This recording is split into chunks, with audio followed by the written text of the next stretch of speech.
First of all, apologies for a few minutes late starting the meeting today. I'd like to welcome everyone to the meeting of York and North Yorkshire Combined Authority in West Offices, York today. Please note this will be a live broadcast meeting and you'll be able to view it on the Combined Authority YouTube channel. So please ensure you use your microphones when speaking as well. Thank you, everyone. Agenda item 1 is apologies for absence. Are there any apologies today, Elizabeth? No apologies, thank you. Thank you very much. Agenda item 2, move on to item 2, reading of the minutes held on the 6th of September 2024. Are members content that the minutes are correct record? Yeah. Thank you very much. Thank you all. Declaration of interest, item number 3. Is there any vote? Sorry, apologies, I missed that bit. Do we have a vote on that on the minutes? Sorry. Yeah, if you're voting. Vote, sorry. Declarations of interest. Are there any declarations of interest today? Just from me, I intend to leave the room during agenda item 7. Thank you very much. Rachel, any others? No? Okay. Agenda item 4 is the public participation. Are there any questions or statements from the public for the meeting today? Yes, I've got a question from Charlie Jeffrey, Vice Chancellor and President of the University of York. If you'd like to come up, please. Come on down.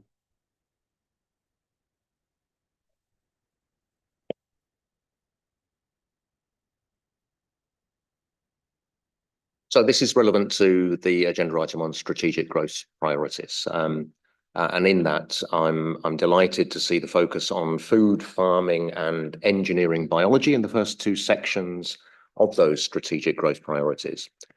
These areas are a sweet spot for York and North Yorkshire, where the technological opportunities opened up by a unique and powerful cluster of institutions in and around York hold the potential not only to transform and grow the rural economy of North Yorkshire, but also to drive the decarbonisation of the chemicals and energy industries on the Tees and Humber. And the case set out in the strategic growth priorities is a strong one, but I think it can be stronger still in 2 ways. First, by stressing the unique cluster we have in the Bio-Yorkshire Partnership, a research capability at the University of York, which has been at the global forefront of biotechnology research and especially plant science for at least 2 decades. FERA, the UK's most important lab complex for connecting agri-tech and environmental science advances to industry and government. And Askham Bryan College, one of the leading land-based colleges in the UK, at the very forefront of training the rural workforce, especially in our farms, with the technological skills that will transform the rural economy. That group has drawn to it a powerful industrial advisory group, including some of the most important companies in the region, a new venture fund launched by Green Sphere Capital to support startups, a keen interest by the York Central developers in anchoring biotechnology innovation in a large-scale facility on that site, and a strong inward investment pipeline. Nowhere else in the UK can offer all this. It adds up to a unique comparative advantage for the region that will make it stand out in what will no doubt be intense competition for resources as the new National Industrial Strategy emerges. A second point is about an engineering biology cluster connecting to the Tees and Humber. Our leadership in biotechnology research and its policy and commercial applications is a precondition for the decarbonisation of the chemicals and energy industries. It's about replacing the fossil fuel feedstocks of those industries with bio-based feedstocks, derived in various ways from plants, whether grown directly for the purpose or by repurposing what are currently waste products from the agriculture and food industries. In other words, the Tees and the Humber need York and North Yorkshire to decarbonise. They can't do it without our unique capabilities. So in summary, I think we run the risk of underplaying our unique strengths with all the implications they have for food security, energy security and net zero. So my question is, could we reflect further on these strengths to make sure we convey them as forcefully as possible? Thank you for your comments and question there, Charlie. I think we're just going to lean over to Andrew there just to add a piece on that, if that's okay. Yeah, thanks, Charlie. Yeah, first of all, thank you for the comments regarding the proposed growth priorities. We certainly welcome your support for our focus on food farming and engineering biology. I think your reference to our unique research capabilities and our global reputation in this field is well made, and we would certainly help to, it will certainly help to strengthen the priorities that we've set out. In terms of our key role in the engineering biology cluster, in terms of our leading edge research and commercial applications, and how York and North Yorkshire is critical to our neighbouring areas of Tees Valley and the Humber. Again, this will help us strengthen this priority. Also, the implications around food security, energy security and net zero are aspects that we will bring out more within the further narrative that we provide to government. We will be developing these growth priorities over the coming weeks and months, working closely with government, but also local stakeholders to ensure we have the strongest narrative possible to ensure we can drive growth in York and North Yorkshire. This is currently being planned, and the University of York, Yorkshire and other key stakeholders will certainly be involved in this process. Thank you, Chair. Thank you very much, Andrew. Thank you very much, Mr. Sheffield, for your comments and statement. Right. There's also a statement from Alan Cook, Executive Director at York Central, who is also present today. Thank you.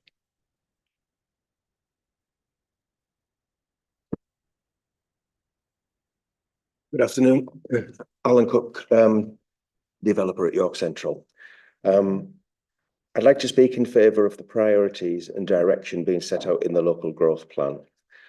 As these priorities are built out and into action plans, I would like to offer our resources, our research and our energy to the combined authority so that we all across the entire region maximise the opportunities for the region and create the economic and social advantages of for a successful city. At York Central, we are committed to bringing forward about £1.5 billion worth of private investment to building a connected, sustainable community for people and for economic growth that will support all parts of the wider region and beyond. We are shovel ready and expecting in Q1 of 2025 to submit the first and largest of our planning permissions required to bring the site forward. The timetable for this application and the timing for completion of the local growth plan overlap, as I'm sure will be the case for lots of other projects. So I'd like to ask how we can best coordinate with the Mayoral Combined Authority and all parties to maximise the advantages and opportunities of projects whilst the growth plan is being finalised, and then move quickly to realise the ambitions in the plan, as well as the immediate opportunities for jobs, training, supplying materials and into the build programme, all of which are regional in their reach. Thank you. Thank you, Mr. Cook. I think Andrew's got a response to that as well. That's okay. Thank you very much. Yeah, thank you, Alan. So again, thank you for supporting in favour of the proposed growth priorities and the direction that we're setting out for our growth plan.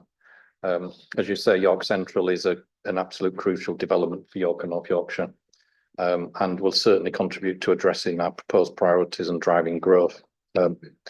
We've a good working relationship with the York Central team, and this will certainly continue and strengthen as we develop further our growth priorities into action. We're planning to undertake engagement with key stakeholders and partners during the coming months to help us develop the priorities further, and this is currently being planned for each priority, and contact and invites will go out to stakeholders shortly, but we'll certainly be working closely with the York Central team. Thank you, Andrew. Thank you, Mr. Cook, for your Thank you. statement. Thank you very much. Thank you to you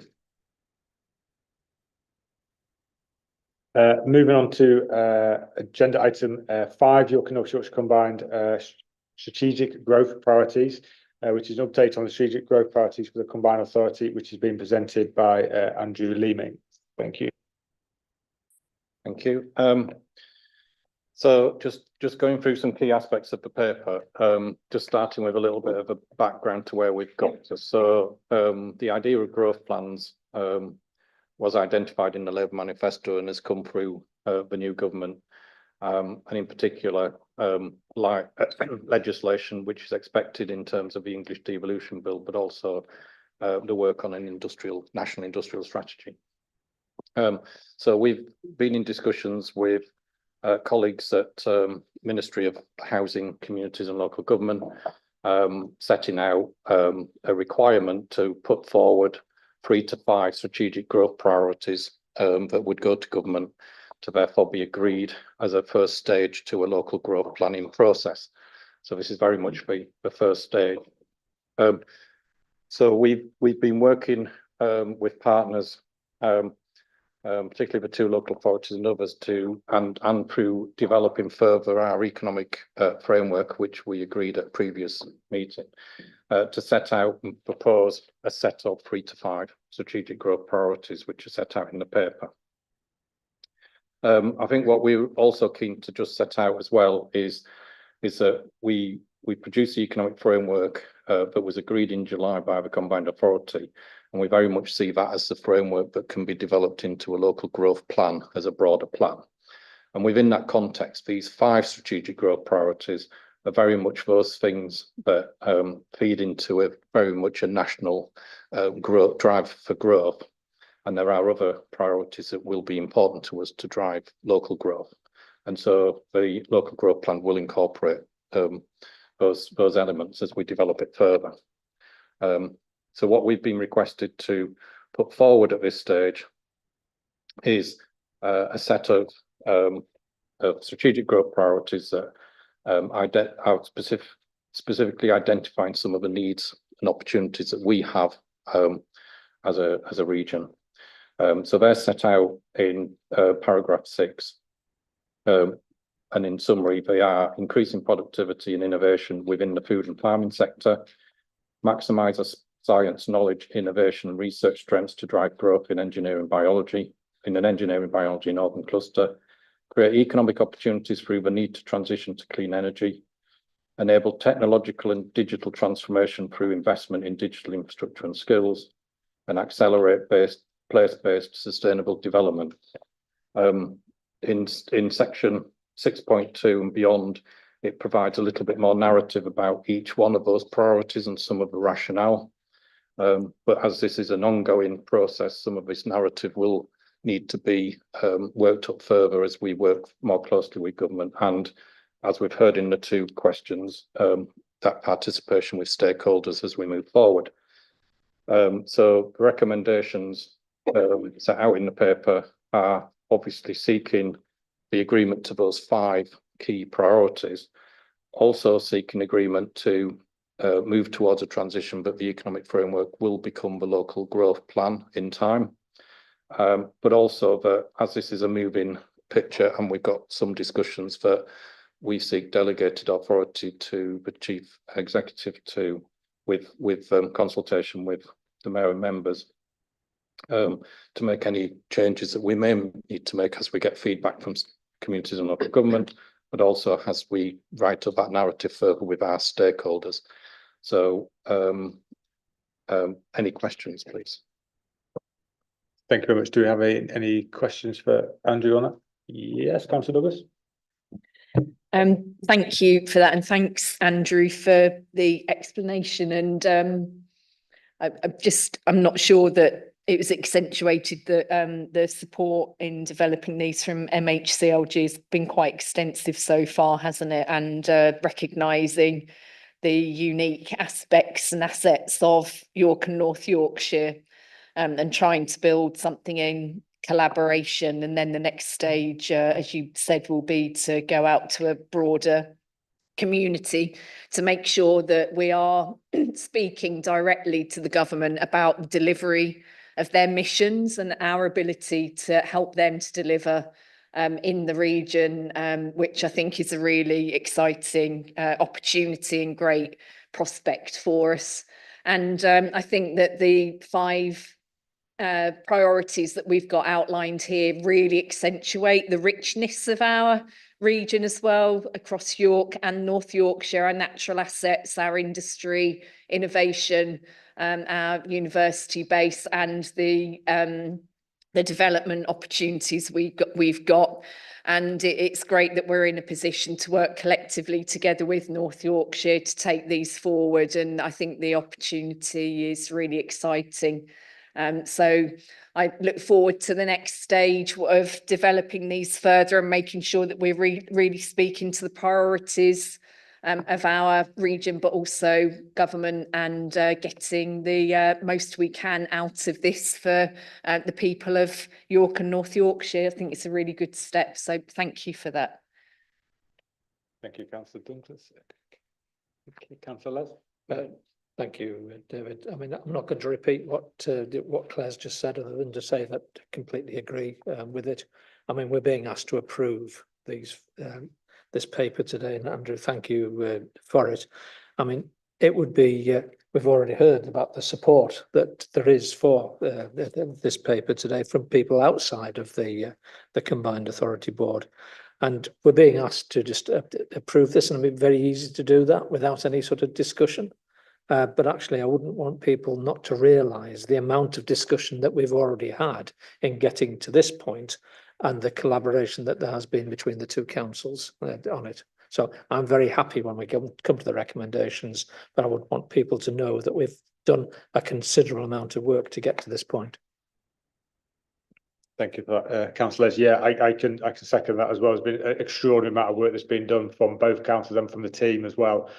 Meetings on a daily, weekly basis. There's been a huge amount of work that's gone into this. It's not just been a process that we've come up in the last 5 minutes and presented here today. This has gone on for months and months and months and hours and hours and hours. So thank everyone who's been involved in it, and especially the team at the Combined Authority, led by Andrew and Kate and everyone else. It's been an unbelievable amount of work to get to where we are, and we're even hearing rumours that we are further ahead than some other Combined Authorities who are much more established than us. So that's nice to see. So well done to everyone involved, and thank you for that. Now we just need to move and second on it, if that's okay. Do we have a move and a seconder for the recommendations on page 20? Yeah, and can we just have a vote? Thank you very much. Thank you everyone for that, and thank you, Andrew, for presenting that piece. Agenda item 6, which is the Mayoral Investment Fund and project funding decisions. I'll hand over to Liz Philpott now to take us through this report. Thank you, Liz. Thank you. So I'd like to present the report and take it largely as read. And I've divided the topics into two areas of project delivery. The first recommendation is actually asking members to note that at previous meetings of actually the Joint Devolution Committee, before the Combined Authority came into being, there was agreement for each of the local authorities to put forward a package of work for development of feasibility on economic priority projects in their respective areas. At the time that was approved for the funds to cover that activity, a delegated authority was given to the Chief Executive and the Director of Resources to actually receive a schedule of proposals from each of the local authorities and to sign those off. So we've brought those back here for transparency, to ensure that there's an awareness of those economic priorities that will be funded through that mechanism. And that is largely, as I say, for feasibility and further development work, which will lead on to understanding how much the projects are going to cost in the longer term, and the overall scale and scope of work that needs to be involved in those in that pipeline. So that's the recommendation at 11.1, and we'll come back to that obviously at the end of summing up. And the second recommendation and the detail that's set out in Appendix 2 is to bring forward proposals again from each of the two local authorities for contribution towards delivery of economic priority projects in the respective areas. So the projects that are being brought forward for decision today follow an earlier report in September, when we had been able to take two of the North Yorkshire projects through appraisal on a slightly faster timescale. So they were approved in the September meeting, which brings us to the remaining two projects from North Yorkshire, Harrogate A61 major junction improvements and a contribution towards the implementation of that work, and also a contribution towards the Selby Station Gateway improvements. What I'd like to highlight there is that both of those projects are part of the Transforming Cities Fund delivery in those two major towns across North Yorkshire. And for the City of York projects, the two for decisions today are the Yorkshire Cultural Passport for Young People programme and electric vehicle charging infrastructure. And just to note on the EV charging infrastructure, a very extensive programme of implementation. There are 3 projects within the package of work, which is an overall total investment of 4.6 million in EV charging across the City Council's area. And subject to those approvals at 11.2, we will take those projects forward for grant funding agreements for allocation of Mayoral Investment Funders' contribution to delivery of those. So I'm happy to take any questions and then on to the consideration. Thanks. Thank you, Liz. Any questions for Liz on that? Pete, Gwen? Yeah, thank you, David. Sorry, Chair, and thank you, Liz. It's not a question really. It's just thanks to you and your team. I think, as with the previous report, the combined authority team has had to work at some pace and under some pressure in order to meet deadlines that sometimes are external, sometimes imposed internally, to make sure that the combined authority is delivering for the people of York and North Yorkshire. And it's great to see us doing just that. I think with all of these projects across the whole of the region, you can start to see what a difference the combined authority makes. The existence of the combined authority, the ability to leverage in the funds that we need to improve our region, really makes to people's everyday lives. And in particular to the projects that are coming through in York, these are things that, as a local authority, we would really have struggled to deliver, but they are things that we really need for the future. So the EV charging infrastructure, for which there is external match funding available nationally, but we need to bring our own funds to the party. That would be going so slowly if it wasn't for this combined authority. And what we're going to be able to deliver is a network of rapid EV charging all around the edges of the city that will serve both the City of York and North Yorkshire and beyond, so that people who are converting to electric vehicles can be confident that they're going to stay within range when it comes to their journeys and their charging. So great to see that. And on the cultural passports, this is the initial tranche that we're looking at here today in order to get the project up and running. What this is about, as well as the sort of the net zero targets that the combined authority is committed to, we're also committed to opportunity, an opportunity for our young people. So this project will be aimed at young people who would not normally engage with the cultural activities of the city and North Yorkshire. So it's passports, it's routes into culture for people who right now might feel as though they're somehow excluded from it, or it's not for them, or for all of the great cultural offerings that our region has to offer, making sure that they're brought into it, but also that they start to create that culture themselves, because culture is created by the people who live and work in the area. So very excited. I know the team at York is very excited that this is coming through, and we really look forward to getting on with it and changing and helping young people change the life opportunities that are out there for them, which is what I think the combined authority is all about. So as you can tell, very pleased to support the recommendations when we get to that point. Thank you, Councillor Kilbane. Any more? Well, just to say, David, I think that Pete makes a very valid point about both additionality and speed, and that if we, the two projects that I'm very keen that we're supporting this afternoon from North Yorkshire, would either not be doing it because we couldn't afford to do it, or else we'd be coming back and doing it after the initial part of the project had been done, which wouldn't be the most sensible approach to it. So I'm very happy to support it because of additionality and speed reasons. Thank you very much, Councillor Les.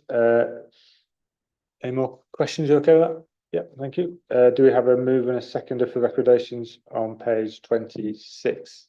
Moved. Second. Thanks very much. And can we go to a vote? Vote unanimous, Chair.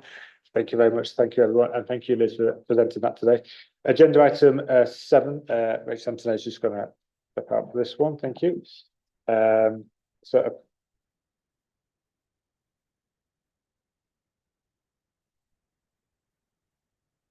Appointment of the monitoring Officer. Hand over to Zara Jessner, Head of HR, presents this report. Thank you very much. Thank you, Chair. So under the purpose of the report, the reason for the presentation of the report is under Section 5 of the Local Housing Act 1989.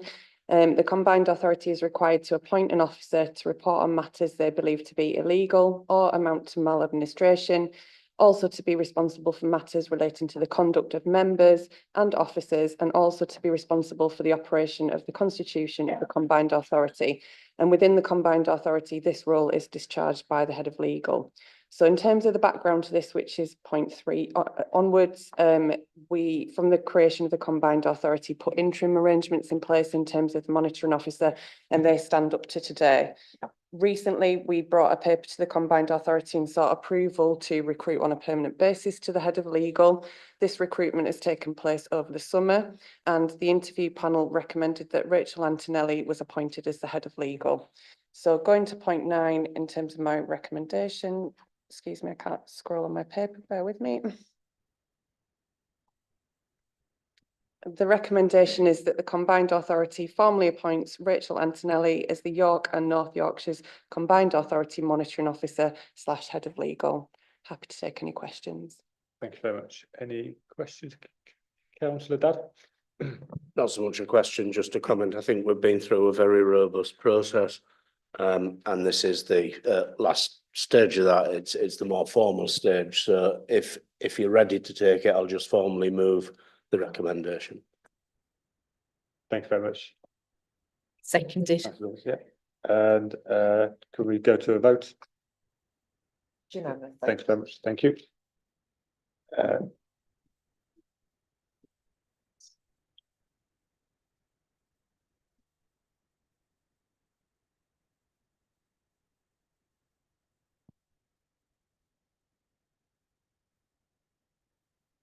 Just like to say thank you to Mr. Khan, Monitoring Officer of North Yorkshire, for the work you've done over the last few months in supporting the Combined Authority. So thank you very much for that. Thank you, Chair. It's been a real privilege.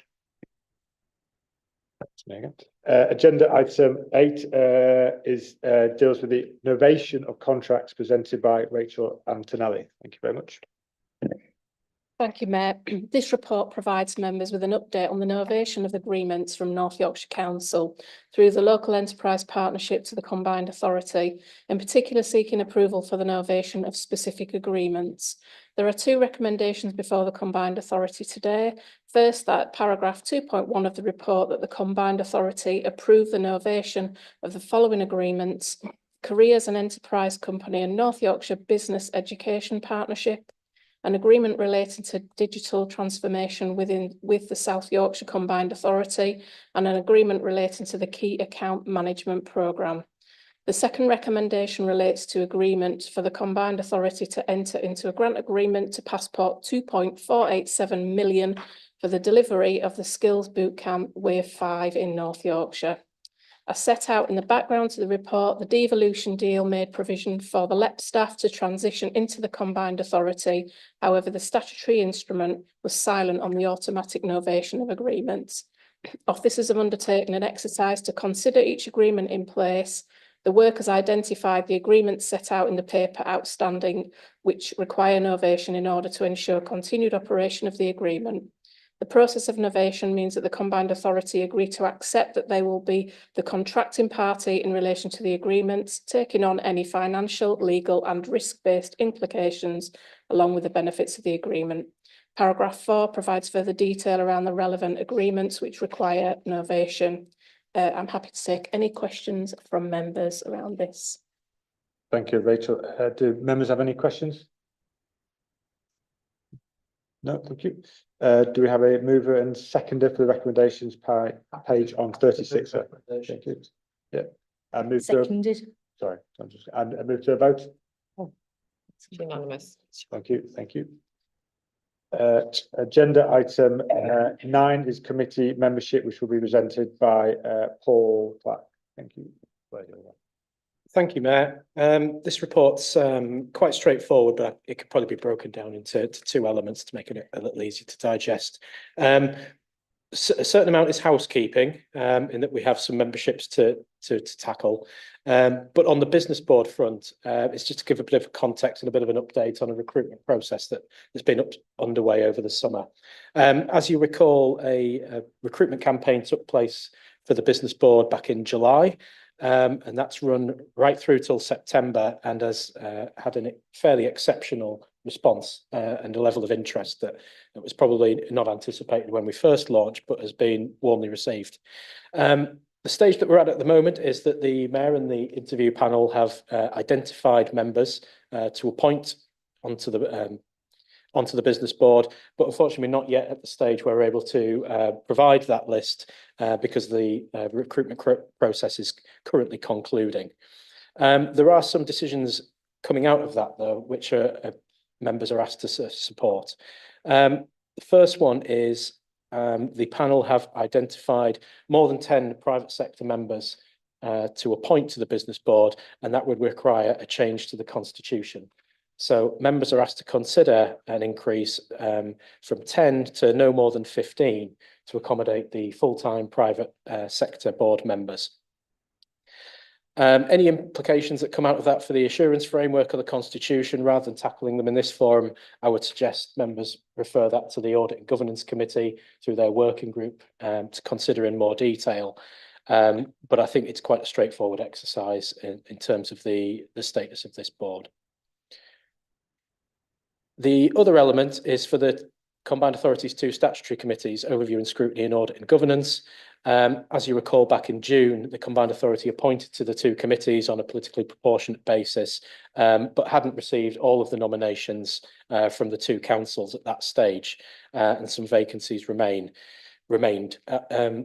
Since that date in July, we have received full nominations, and one of them included a change to the previous appointment that the committee had made. So the Combined Authority are asked today to consider appointment of Councillor Emily Knight from City of York Council's Liberal Democrat group in place of Councillor Edward Pearson, and to note the further appointments of councillors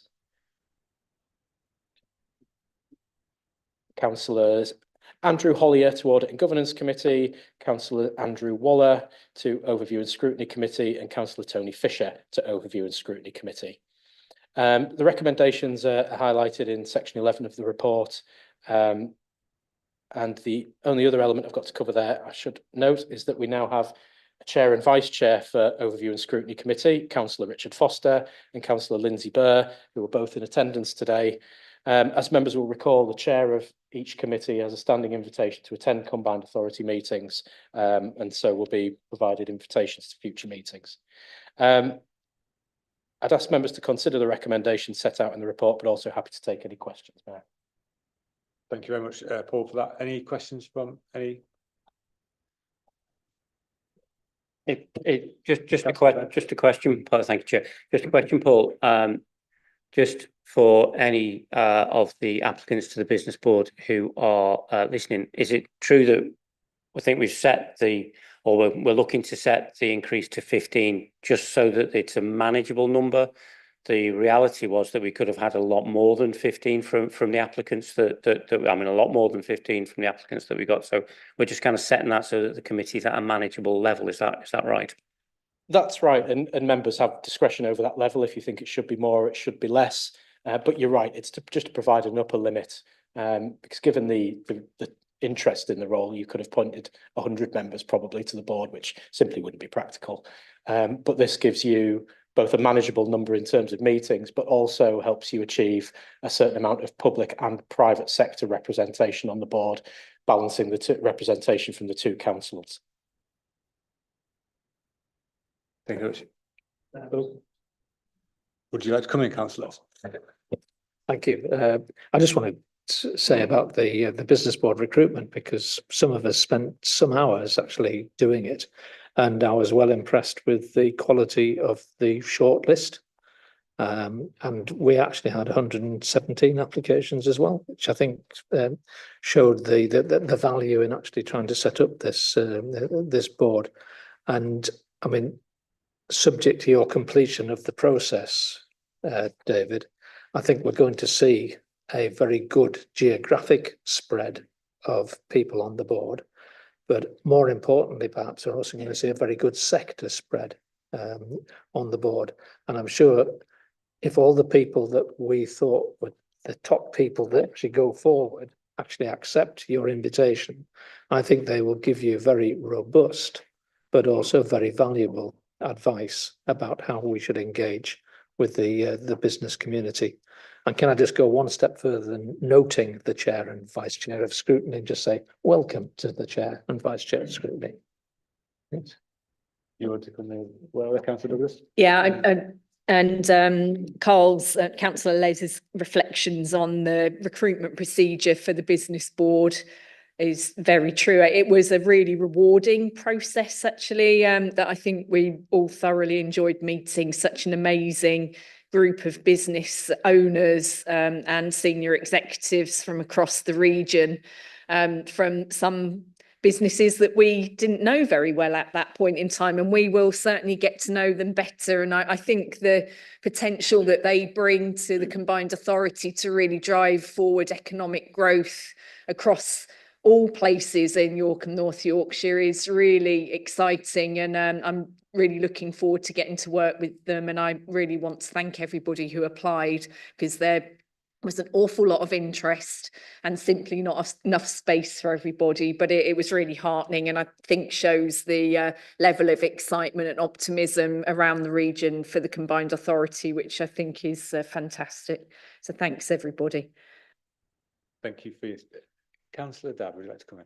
Yes, thank you. Just to support the comments that have been made relating to the business board, but I suppose it's just a bit of housekeeping, really. If we're, can we have a look at the constitution? That somehow I see that we must approve the appointment of 2 Liberal Democrats, for example. It could be any group for that matter.